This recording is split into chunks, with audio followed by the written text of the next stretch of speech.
Hey everyone, welcome back to the channel. In today's video, I'm going to show you how to create a WhatsApp account.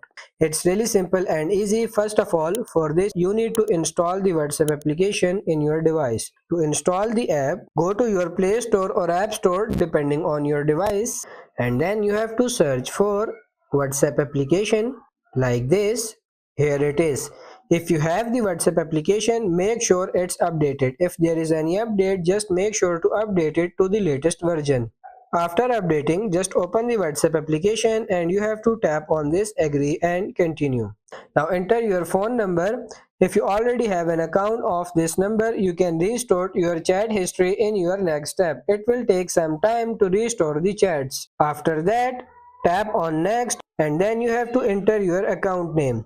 And that's how you can create your WhatsApp account.